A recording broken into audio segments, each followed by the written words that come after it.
Hello friends, ओम श्री गणेशाय नमः। ओम नमः शिवाय। आप सभी का स्वागत है आपके अपने यूट्यूब चैनल पर। फ्रेंड्स, आज हम आपको इस वीडियो में बताने जा रहे हैं श्रावण मास महात्म्य 11वें अध्याय की कथा के बारे में, जिसको सुनने मात्र से ही होते हैं सभी मनोरथ शीघ्र ही पूर्ण तथा होगी धन धान्य में वृद्धि। फ्रेंड्स, वीडियो शुरू करने से पहले आपसे रिक्वेस्ट है, अगर आप हमारे चैनल पर नए हैं और आपने अभी तक चैनल को सब्सक्राइब नहीं किया है तो प्लीज सब्सक्राइब कीजिएगा चैनल को, साथ ही प्रेस कीजिएगा बेल आइकन को, जिससे नए वीडियो से रिलेटेड नोटिफिकेशन आपको तुरंत प्राप्त हो सके। और वीडियो पसंद आने पर वीडियो को लाइक और शेयर जरूर कीजिएगा ताकि सभी भक्तों को इस वीडियो का लाभ प्राप्त हो सके। और कमेंट बॉक्स में ओम नमः शिवाय जरूर लिखिएगा। श्रावण मास महात्मा सभी प्रकार के विघ्नों का नाश करने वाले तथा सारी सृष्टि का पालन करने वाले श्री गणेश जी तथा ज्ञान की दाता देवी श्री सरस्वती जी तथा सब पुराणों के कर्ता श्री व्यास जी तथा श्री गुरुदेव जी के चरण कमलों में नमस्कार करके भगवान की श्रद्धा और भक्ति रस में डूबे हुए श्रावण मास की कथा कहती हूँ। रोटक तथा उदुम्बर व्रत का वर्णन। सनत कुमार बोले, हे देव, श्रावण मास के वारों की सभी व्रतों को मैंने आपसे सुना, किंतु आपके वचनामृत का पान करके मेरी तृप्ति नहीं हो रही है। हे प्रभु, श्रावण के समान अन्य कोई भी मास नहीं है, ऐसा मुझे प्रतीत होता है, अतः आप तिथियों का महात्म्य बताइए। ईश्वर बोले, हे सनत कुमार, मासों में कार्तिक मास श्रेष्ठ है, उससे भी श्रेष्ठ माघ कहा गया है, उस माघ से भी श्रेष्ठ वैशाख है, और उससे भी श्रेष्ठ मार्गशीर्ष है, जो श्री हरि को अत्यंत प्रिय है। विश्व रूप भगवान से उत्पन्न होने से ये चारों मास मुझे प्रिय हैं, किंतु 12 मासों में श्रावण तो साक्षात शिव का रूप है।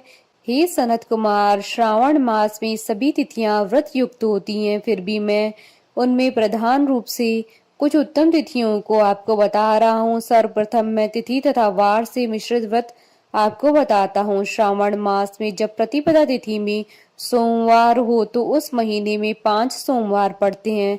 उस श्रावण मास में मनुष्यों को रोटक नामक व्रत करना चाहिए। यह रोटक नामक व्रत 3.5 महीने का भी होता है। यह लक्ष्मी की वृद्धि कराने वाला तथा सभी मनोरथों की सिद्धि करने वाला है।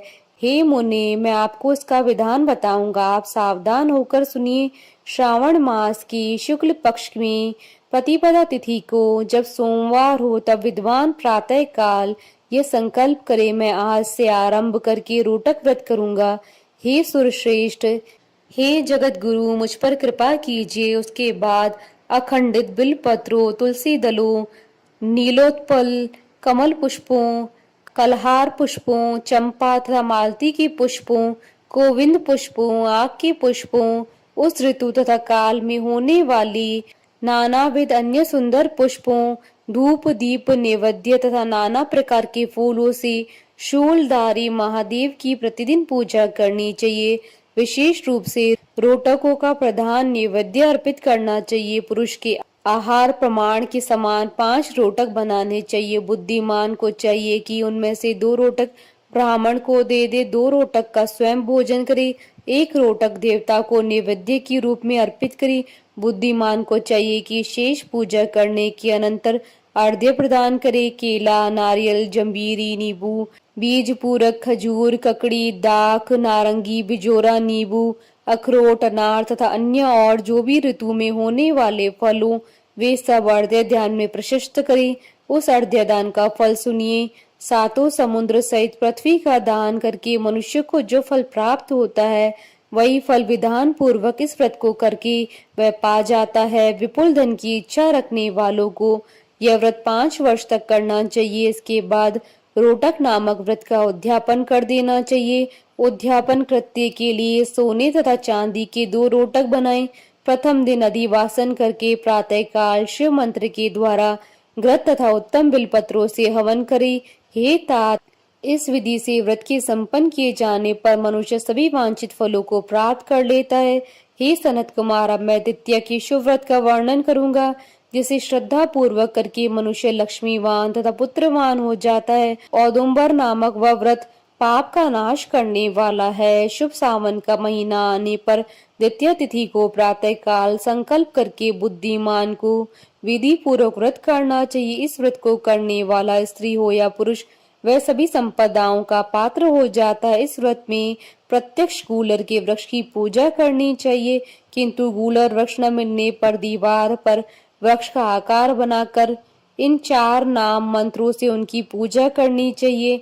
हे उदंबर आपको नमस्कार है, हे हेम पुष्पक आपको नमस्कार है, हे जंतु सहित फल से युक्त तथा रक्त अंड तुल्य फल वाले आपको नमस्कार है। इसके अधिदेवता शिव तथा शुक्र की भी पूजा गूलर के वृक्ष में करनी चाहिए। इसके 33 फल लेकर 3 बराबर भागों में बांट लेने चाहिए। इनमें से 11 फल ब्राह्मण को प्रदान करें, 11 फल देवता को अर्पण करें और 11 फलों का स्वयं भोजन करें।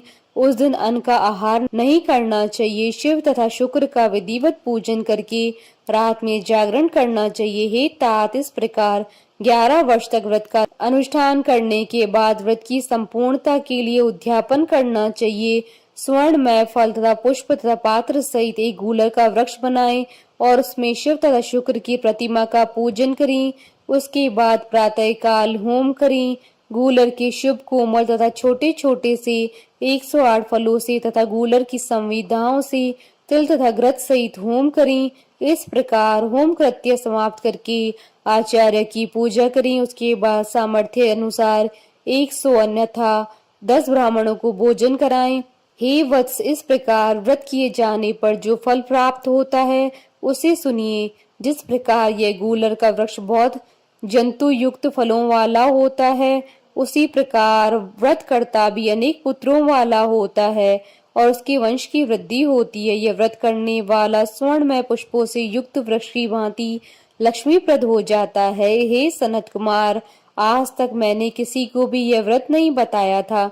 गोपनीय से गोपनीय इस व्रत को मैंने आपके समक्ष कहा है।